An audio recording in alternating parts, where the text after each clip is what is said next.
I never thought I'd be the guy writing one of these posts. You know, the ones where people spill their guts online about how their whole life fell apart, and everyone just watches it like some car crash they can't look away from. But here I am.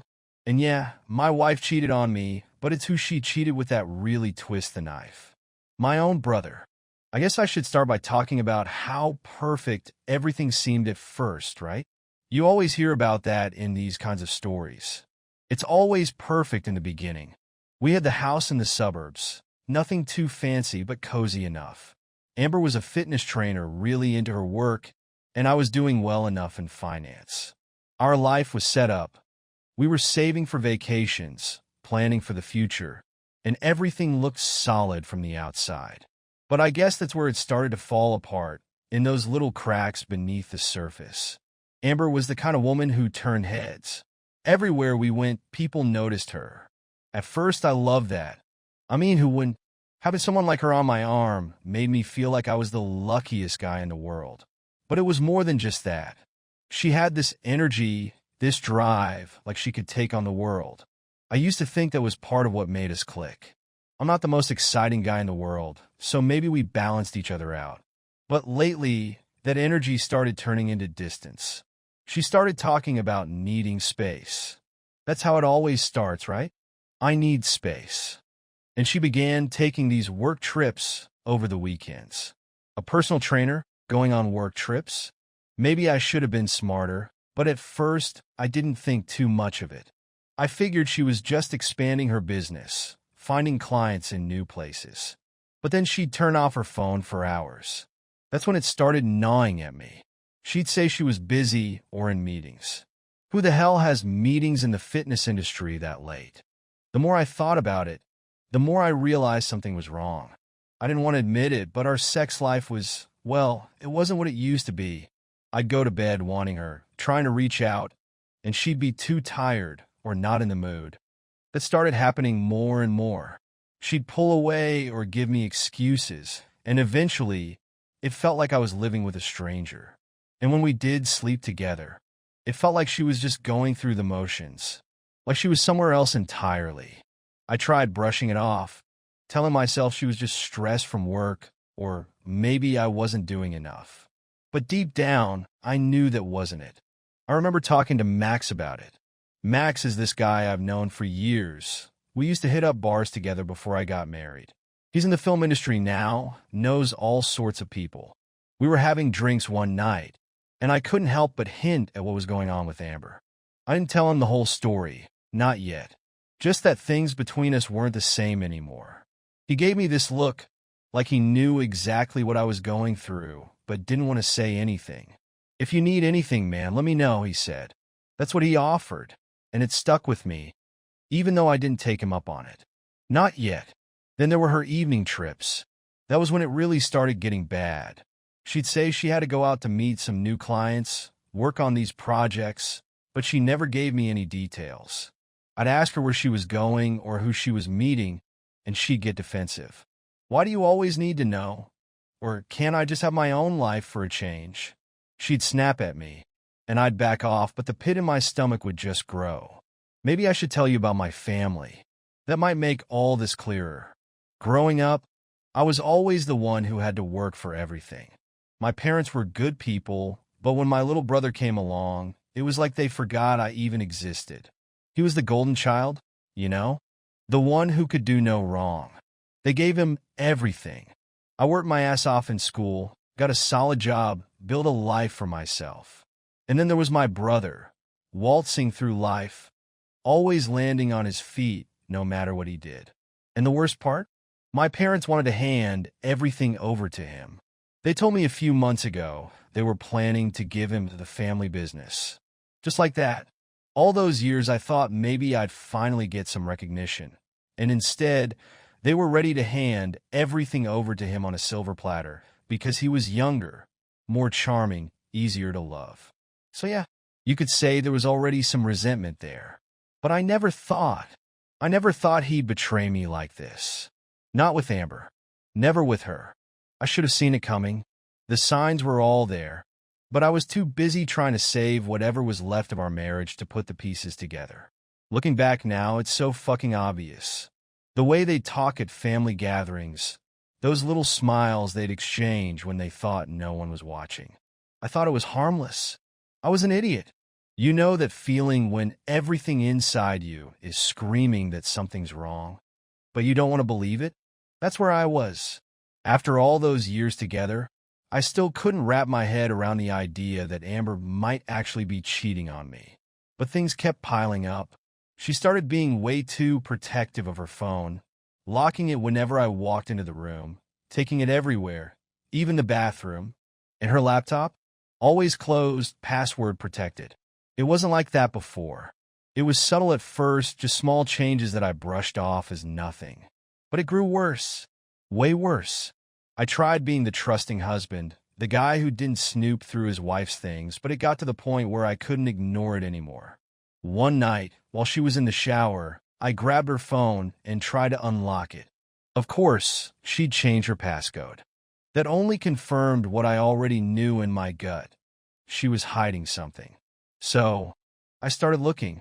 Call logs, texts, emails. Whenever I could get my hands on her phone, even for a second, I'd check, but it was always clean. Too clean. It was like she was wiping everything down, making sure I couldn't find a trace of whatever it was she was doing. And it wasn't just her phone.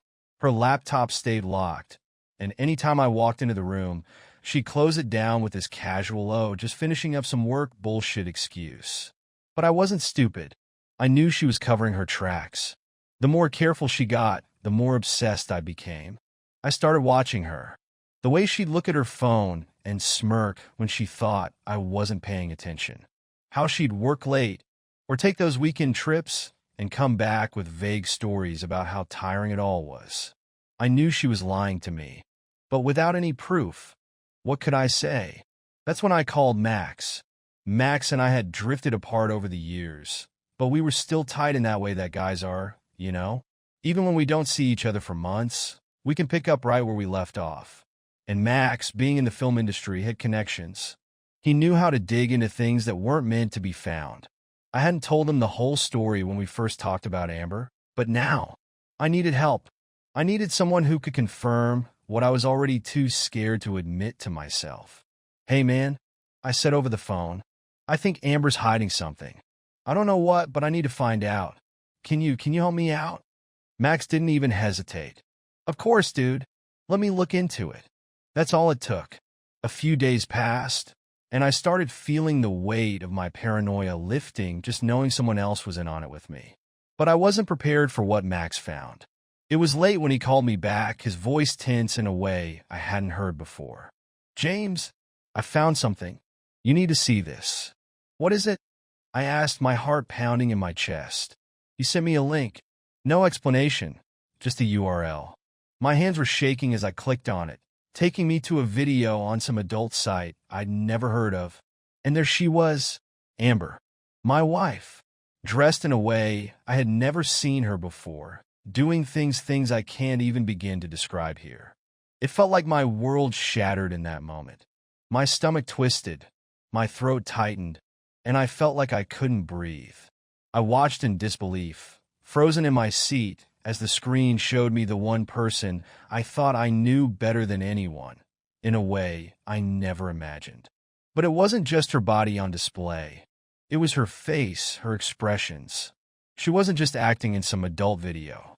She looked comfortable, confident, like this was who she really was when no one else was watching. And there was Alex, the fucking bastard. I didn't even need Max to tell me. I knew him right away. The producer who had been working with her on all those fitness projects. It wasn't fitness they were filming, that's for damn sure. I don't know how long I sat there just staring at the screen, replaying the video in my head even after I closed the tab. My mind kept going back to how normal she acted around me, like nothing was wrong. The woman I kissed goodbye in the mornings, the woman I slept next to, was out there selling herself for strangers to watch. And I had no idea. I called Max back, barely able to get the words out. How long?"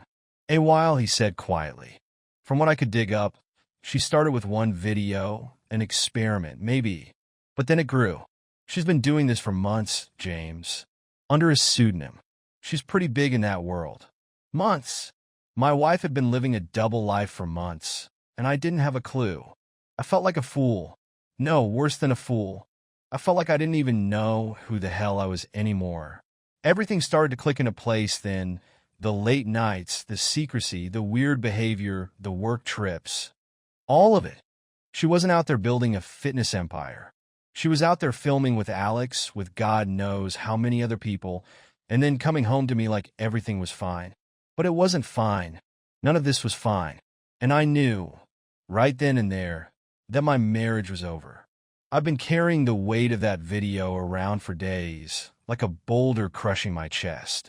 Every time I looked at Amber, I felt sick. How many times had I kissed her, touched her, while she was out there doing God knows what with someone else? With Alex, of all people. I couldn't keep pretending everything was normal. But I didn't know how to start that conversation. How to bring up the fact that I'd found out about her double life in the most humiliating way possible. But that night, after watching her laugh over dinner like everything was just fine, I couldn't hold it in anymore. I snapped. We were sitting on the couch, her scrolling through her phone, probably texting him, and me just staring at her. My mind racing, heart pounding. Finally, I stood up, grabbed my laptop, and sat down right in front of her. "We need to talk," I said, my voice barely steady. She didn't even look up from her phone. "What's up?" she asked, casual as ever. My hands shook as I opened the laptop, pulled up the video Max had sent me, and turned the screen towards her. "Explain this." For a second, Amber didn't react. She stared at the screen, her face blank, and then slowly, her expression shifted. Panic. Fear. She snapped the laptop shut and stood up quickly, like she could somehow erase what I'd just shown her by moving away from it. But it was too late. I'd seen everything. I knew. "James, I can explain," she stammered, taking a step back, her hands up like she was trying to ward me off. "Explain? What the fuck is there to explain, Amber?" I yelled, standing up too, the fury boiling over now. "How long have you been doing this? How long have you been fucking him?" She shook her head, tears welling up in her eyes, but I wasn't buying it. I didn't care. "It's not what you think," she said, her voice shaking. I didn't mean for it to go this far." "Oh, so what? Did you start acting in adult videos by chance? Accidentally fucked Alex?" I couldn't help the bitterness in my voice. I felt like I didn't even know who I was talking to anymore. This wasn't the woman I married. This wasn't the woman I loved. "James, please just listen," she pleaded, her voice breaking.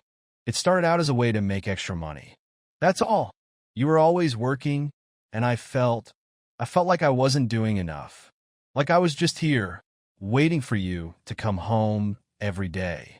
I wanted something of my own, financial independence, something that wasn't tied to you. And then Alex, he offered me this opportunity." "You still here, incredulous. So you thought starring in porn was the solution? What the hell is wrong with you?" She wiped at her tears, her words spilling out faster now. "It wasn't supposed to be like this, James. It was just one video at first, just to see how it went. And then it kept going. I don't know. I got caught up in it. People wanted more, and Alex, he said it was a good way to feel empowered, to control my own life. Empowered." I spat the word out like it was poison. "So fucking other people on camera made you feel empowered?" "It wasn't about the sex," she cried, her voice rising. "It was about me feeling wanted, appreciated. You have no idea how lonely I've been. You don't see me anymore, James. All you care about is your job, your fucking money, and making sure everything looks perfect from the outside. But you never asked me how I felt. You didn't care." I stood there, my mind reeling, trying to process the words coming out of her mouth. Was this really her justification? That I wasn't paying enough attention to her, so she went off and did this? "You think this is my fault?" I asked, my voice low, barely controlled. "Because I didn't give you enough attention?"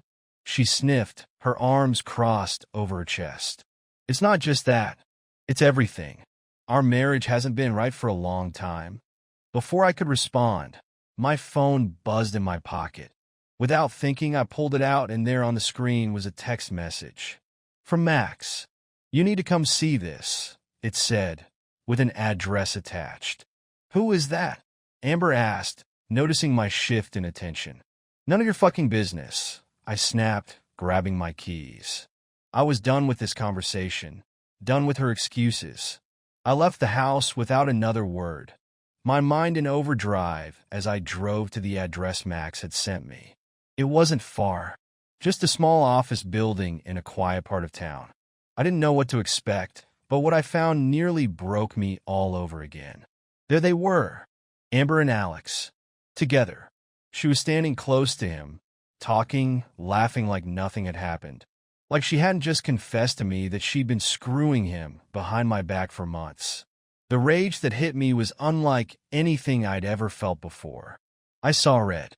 I slammed open the door and stormed into the room, my fists clenched, my body trembling with fury.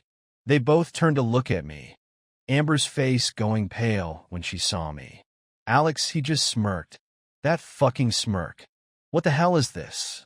I shouted, my voice echoing in the small space. "James, please," Amber started, but I cut her off. "Shut up." I turned to Alex, barely able to control myself. "You piece of shit. How long has this been going on? How long have you been fucking my wife?" Alex leaned back against the desk, crossing his arms like he didn't have a care in the world. "It's just business, man. Don't take it personally. Just business." I lunged at him, grabbing him by the collar, shoving him back against the wall. "You've destroyed my life. You think this is just business?" Amber screamed, trying to pull me off him, but I wasn't letting go. Not until I got answers. "Tell me the truth, Amber," I demanded, turning to her. "How long has this been going on?" Tears streamed down her face as she finally broke. "Months. It's been months." I let go of Alex, stepping back, the weight of her confession crashing down on me. Months. They'd been together for months, and I had been completely blind to it. "It didn't mean anything, James," Amber sobbed. "It was just work. It was never about you." But I didn't believe her anymore. I couldn't. "You've destroyed everything," I said quietly, turning to leave. "We're done." And with that, I walked out, leaving her and Alex behind, knowing there was no going back. I don't remember how long I sat in my car after leaving Amber and Alex behind. Time just kind of stopped. My mind felt like a storm, thoughts crashing into each other, but none of them made sense. How could everything fall apart so fast? How could someone I'd trusted with my entire life betray me in ways I never saw coming? For days after the confrontation, I barely functioned. I'd wake up in the morning, staring at the ceiling, feeling like there was no point in getting up. I didn't talk to anyone. Hell, I couldn't even face Max after what he'd shown me. I'd asked for the truth, but that didn't make the truth any easier to swallow. The depression swallowed me whole. I stopped going to work, ignored calls, texts.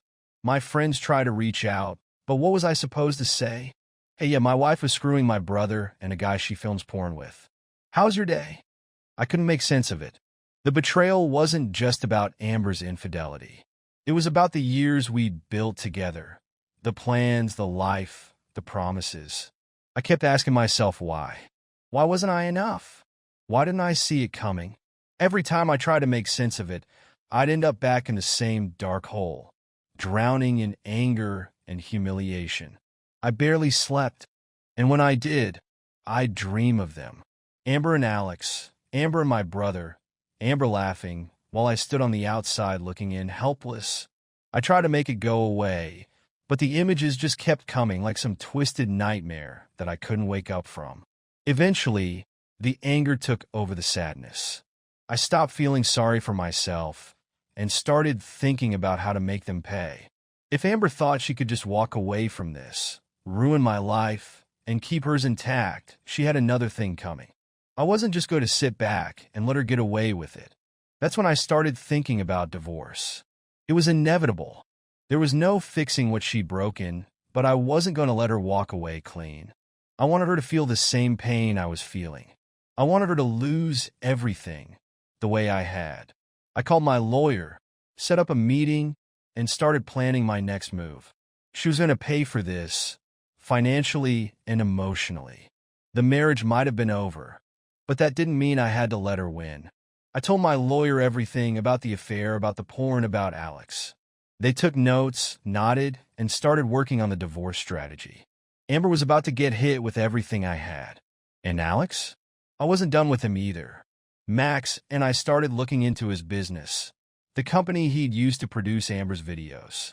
If there was one thing I knew about shady people like Alex, it was that they always left a trail. And Max? Well, Max had connections, and he knew how to find dirt. It didn't take long for us to find something. Tax evasion. Financial fraud. Apparently, Alex had been skimming money off the top of his projects for years, hiding income and funneling it into some offshore account. He thought he was untouchable, but Max had the resources to dig deep. The more we uncovered, the more I realized how deep Alex's corruption ran. I wasn't just going to ruin his relationship with Amber.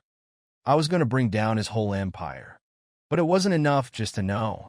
We needed evidence. Max worked behind the scenes, gathering documents, pulling records, finding witnesses who could testify against Alex. We were building a case, slowly but surely, one piece at a time. I didn't just want revenge.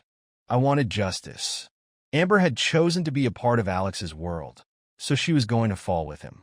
I started piecing together every aspect of Amber's life that I could tear apart. The fitness business she'd built, she'd used some of our joint assets to fund it, and I was planning to take my share, leaving her with nothing. The house? I wasn't going to let her keep that either. I'd pay whatever I had to in legal fees, but I was determined to leave her with nothing but the mess she'd created. As I worked with the lawyers, I felt that rage fueling me. Every document I signed, every strategy meeting we had, it was like I was clawing back a part of myself that she had taken. Amber wasn't going to walk away from this. She wasn't going to live the life she thought she'd have after betraying me. And Alex? Well, by the time we were done with him, he'd be lucky if he wasn't sitting in a jail cell. Behind the scenes, everything was moving. I was preparing for legal action, lining up my assets, getting ready to hit Amber with the divorce papers. It felt like I was gearing up for war, and in a way, she didn't see it coming. She probably thought she had everything under control, that her little secret life with Alex was safe. But it wasn't, and soon, she was going to find out just how wrong she was. The divorce process was brutal, but I was ready for it. I went in prepared to tear her world apart, the same way she had ripped mine to shreds. Amber probably thought she could charm her way through it, flash that smile, and end up walking away with half of everything we'd built together. But she didn't realize I had already planned every move before the papers even hit the table. My lawyer was a shark, and I made sure he knew exactly what I wanted. Everything. Every asset. Every penny.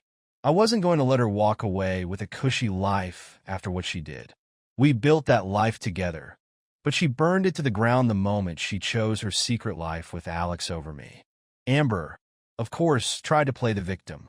She had this whole sob story ready for the court, talking about how she deserved her share of the assets because she contributed to the marriage, because she worked too, and because she sacrificed for us. But my lawyer shut that down real quick.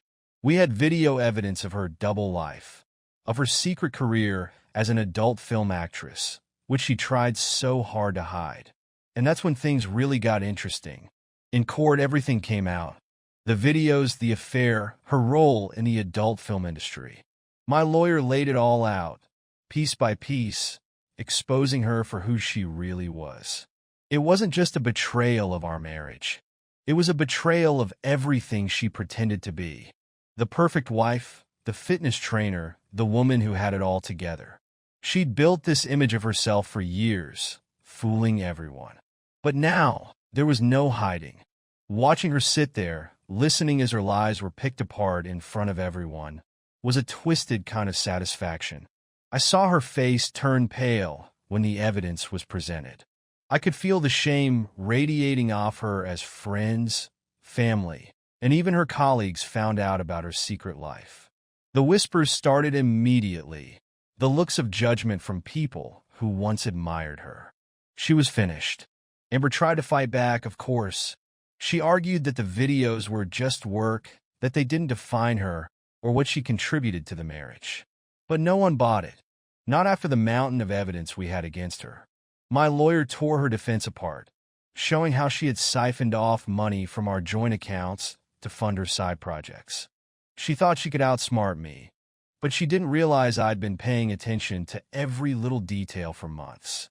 I knew her weaknesses, and I exploited every one of them. By the time the divorce was finalized, Amber was left with almost nothing. The house? Mine. Our savings? Mostly mine. Even her fitness business, which she tried to cling to, was gutted. I made sure she didn't get a cent more than she deserved, and what she did get wasn't enough to maintain the life she was used to. I'd taken everything from her, and it felt damn good. But the best part? That was yet to come. While the divorce process was wrapping up, Max and I had been working behind the scenes on Alex. We gathered everything: bank records, contracts, shady deals. Alex wasn't just a sleazeball who slept with my wife. He was a crook. And now, we had all the evidence to prove it. We took him to court. The fraud, the tax evasion, the money laundering, it all came crashing down. His entire business was built on lies. And when we finally exposed it, the whole thing collapsed like a house of cards. Alex's reputation in the industry? Destroyed. His career? Over. No one wanted to work with a guy who couldn't keep his books straight, let alone one who was exposed for shady dealings and criminal activity. I watched him lose everything, just like Amber. His clients left him. His business partners abandoned him. By the time we were done with him, he was nothing but a name on a list of disgraced producers, blacklisted from an industry he once thought he controlled. The smug bastard thought he could get away with everything, but he didn't count on me being relentless. The fallout from their downfall was like watching a slow-motion train wreck. Amber's friends? Gone. People she used to work with in the fitness industry wanted nothing to do with her after her secret life was exposed. She tried to salvage what was left of her career, but it was too late. She was toxic now, a joke to everyone who once respected her. She tried to play the victim online, posting about how empowered she felt, how she didn't deserve the backlash, but no one was buying it. Her phone stopped ringing. The clients she'd built up over the years disappeared. Even her closest friends cut her off. No one wanted to be associated with the scandal. She went from having it all to being completely alone. No job, no reputation, no support. And I didn't feel the least bit sorry for her. It was like watching someone fade into nothingness. She became a ghost of the woman she once was, and it was all because of her choices. She could have had everything, our life, our future, but she threw it all away for cheap thrills and lies. And me? I walked away, head held high. I didn't just survive what she put me through, I won. She was the one who ended up with nothing, while I rebuilt my life stronger than ever. The first few weeks after the divorce felt like I was walking through the wreckage of a life I barely recognized. Everything was broken, shattered by betrayal and the fallout from Amber's lies. But slowly, very slowly, I started to pick up the pieces. The anger and bitterness that had fueled me for so long began to fade, and something else took its place. It was like waking up from a long, brutal nightmare, blinking against the light, and realizing that I had survived. Recovery wasn't some big dramatic moment. It was small, quiet steps. At first, it was just getting back into a routine, going to the gym again, seeing friends, re-engaging with my job. I threw myself into work, not because I needed to escape, but because I wanted to rebuild. For the first time in what felt like years, I was focused on my future. Not the past, not Amber, not what she had done. Just me moving forward. That's when Sarah came into the picture. Sarah wasn't anything like Amber. She didn't have that intense, almost overwhelming presence that Amber used to have. She was calm, steady, and real. We met through mutual friends just by chance. And there was no instant spark, no overwhelming attraction that knocked me off my feet. But that's what made it different. With Sarah, everything just felt easy. At first, we kept things simple. Coffee dates, long walks, just talking. I didn't want to rush into anything, and she understood that. Sarah had been through her own share of heartbreak, so there was no pressure, no expectation that we needed to jump into some whirlwind romance. She was patient, and that patience was exactly what I needed. As the months went by, I started to notice changes in myself. I wasn't angry all the time anymore. I wasn't consumed by thoughts of Amber and Alex and everything they'd done to me. I was laughing again, feeling good about myself. My confidence slowly started to return, and with it came this sense of peace I hadn't felt in years. Sarah helped me see that I wasn't defined by what had happened. She never pried about Amber, never asked too many questions, but she was there quietly supporting me as I rebuilt my life. We started spending more time together, and before I knew it, what had started as a slow, careful friendship grew into something more. Something real. We never talked about the future the way Amber and I used to. There were no grand plans or big promises. But there was something better. There was trust. There was honesty. And that was all I needed. One day, out of nowhere, Amber called me. I hadn't heard from her since the divorce was finalized, and seeing her name on my phone screen sent a jolt through me, but not for the reasons it used to. I didn't feel that rage anymore. I didn't feel sick. I felt nothing. I let the call go to voicemail. But she didn't stop. A week later, she called again, and this time, I answered. "James," she started, her voice shaky, nervous. I've been thinking about everything. I know I messed up. I know I hurt you. I need you to know that I'm sorry." I listened, but the words didn't have the effect she probably thought they would. It didn't feel like some big moment of closure. It didn't feel like I'd been waiting for her apology. It just felt like something that didn't matter anymore. "Amber," I said calmly, "it's over. I've moved on. There's nothing left to talk about." "I know," she said, her voice breaking. "But I just wanted to tell you, I didn't mean for any of this to happen. I didn't want to hurt you." But she had, and no amount of apologies would change that. "I appreciate the apology," I said, because that felt like the right thing to say. "But it's too late for all that. We're done."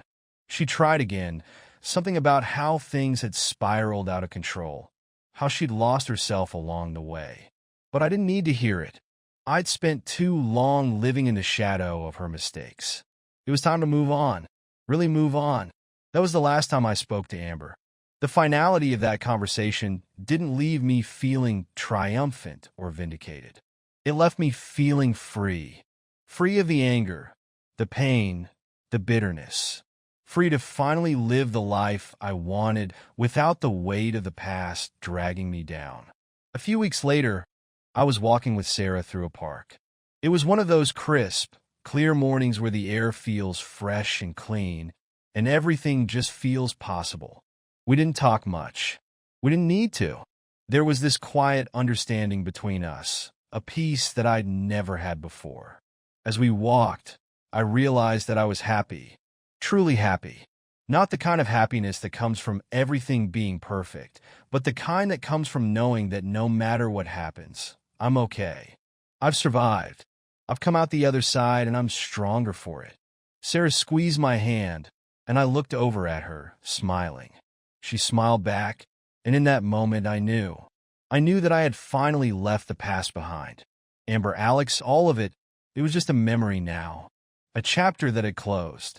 And as we walked down that path together, I knew I wasn't walking away from anything anymore. I was walking towards something better, something real, something I'd built for myself.